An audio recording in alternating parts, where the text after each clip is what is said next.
సేవా విధానంలో ఒక క్రమం ఉంది. ముందు 12 అపోస్తలులు, పేతురు గారు, యోహాన్ గారు, యాకోబు గారు, వీళ్ళందరూ యేసు ప్రభుతో సేవ చేశారు. ఓకేనా?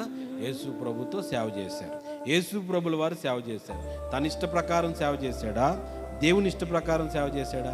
దేవుడై ఉండి ఎవరి ఇష్ట ప్రకారం సేవ చేశారు? తండ్రి ఇష్ట ప్రకారం సేవ చేశాడు. ఆఖరికి మంచినీళ్ళు తాగేటప్పుడు కూడా ఇది పానము చేయవలసి ఉన్నదని లేఖనములు నెరవేర్చబడినట్లుగా నేను తాగాలి. హల్లెలూయా. యేసు ప్రభు తండ్రి చిత్త ప్రకారం సేవ చేశాడు. అపోస్తలులు, బాగా గుర్తుపెట్టుకోండి, అపోస్తలులు యేసు ప్రభు చెప్పినట్లు సేవ చేశారు. ఈ అపోస్తలులు చెప్పినట్లు మిగతా వాళ్ళు చేశారు. ఈ సేవకులు చెప్పినట్లు విశ్వాసులు భక్తి చెయ్యాలి. హల్లెలూయా. విశ్వాసులు భక్తి చెయ్యాలంటే ఎవరు చెప్పినట్టు చేయాలి? చెప్పండమ్మా, ఎవరు చెప్పినట్టు చేయాలి?